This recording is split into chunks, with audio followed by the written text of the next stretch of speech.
This one here is one that I discovered, and I am raising a shot to this girl because we bag on chicks a lot here on Thought Thursday, but this one right here, this is a badass little girl, and I hope she grows up to be a badass woman. This is a straight-up golf clap.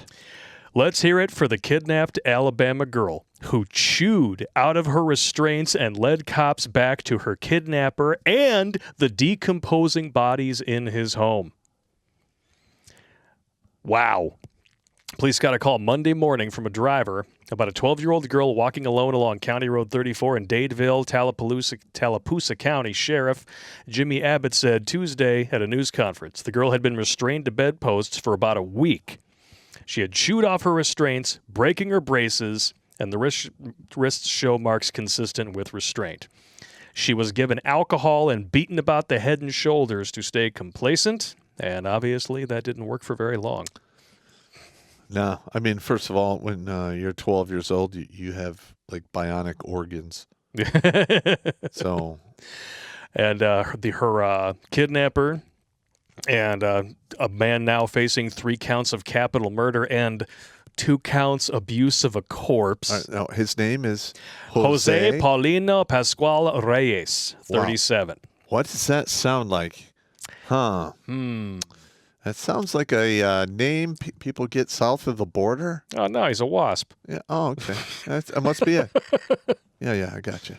White Anglo-Saxon Protestant pop. Only those evil whiteys do these sorts of things. Yeah. It must be white supreme pizza. Must be. Yeah, and if he's not, then he must be internalizing his white supreme pizza. I'll read the actual charges. I did. 3 counts of capital murder, 2 counts of abuse of a corpse. His initial arrest was for first-degree kidnapping, and that was by U.S. Marshals and police. I'm telling you right now, they're going to have to keep that guy in isolation for the rest of his life. Because if he goes Gen Pop, they're going to kill his ass. Oh, yeah. I mean, Chomo, corpse fucker, child kidnapper. Oh, my God. This guy. He's got every strike against him.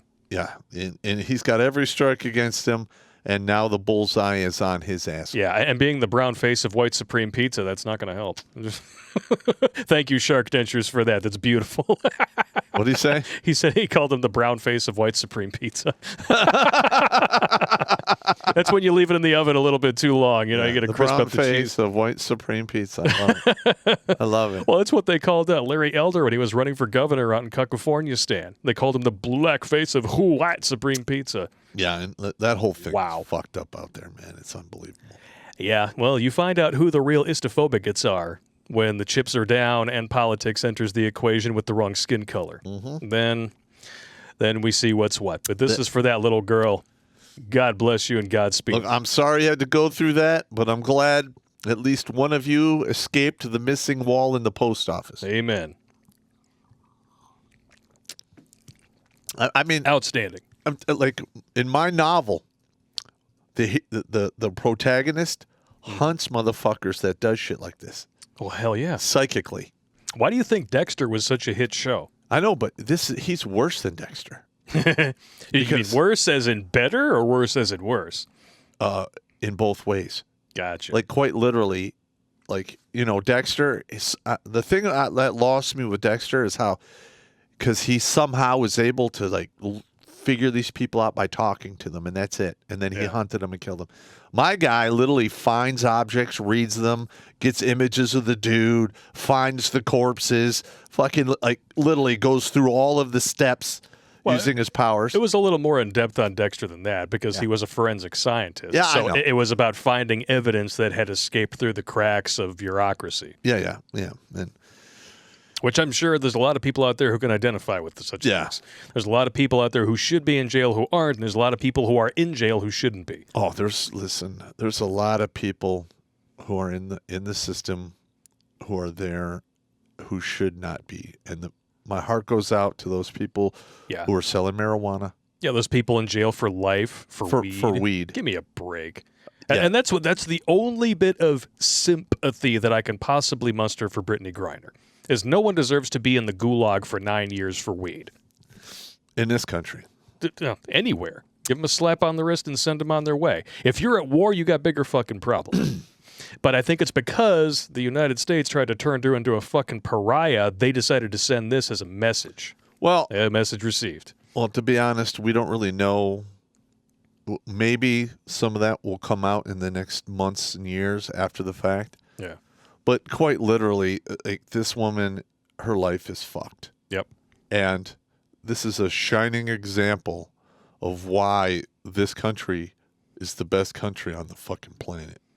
At least it was 10 years ago. Yeah. It's spiraling down here because we have a lot of stupid, lazy victims out there, and they're pointing their fingers at everyone. It's everyone else's fault that they can't succeed. Yeah.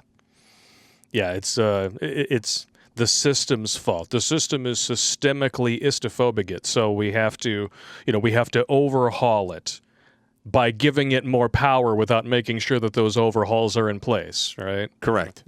They have no Make idea the what they're bureaucracy fucking doing. bigger. That'll lead to more freedom. Actually, it leads to authoritarianism, fact, not opinion.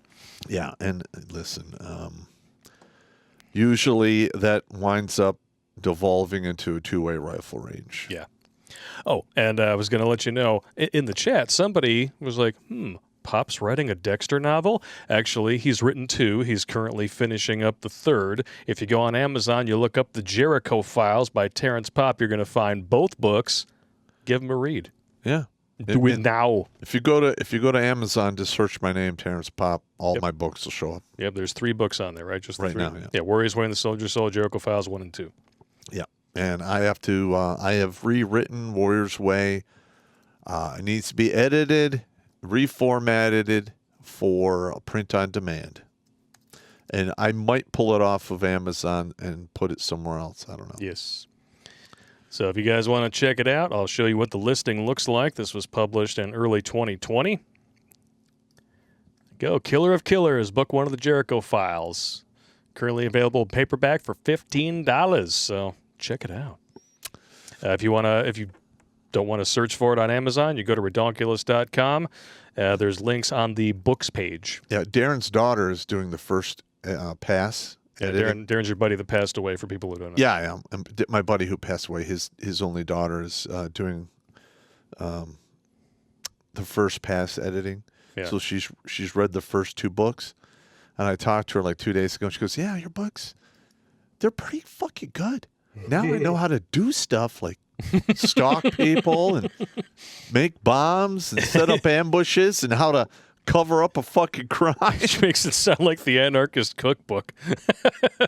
I mean, there's, and like in the second book, he quite literally sits at a diner and times the cop cars when they come by.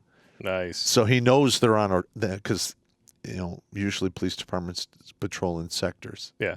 So he knows in this sector, they come by every so often. Mm-hmm. So then he goes off and does some nefarious shit. You got to know what's what. And, it is. I like it.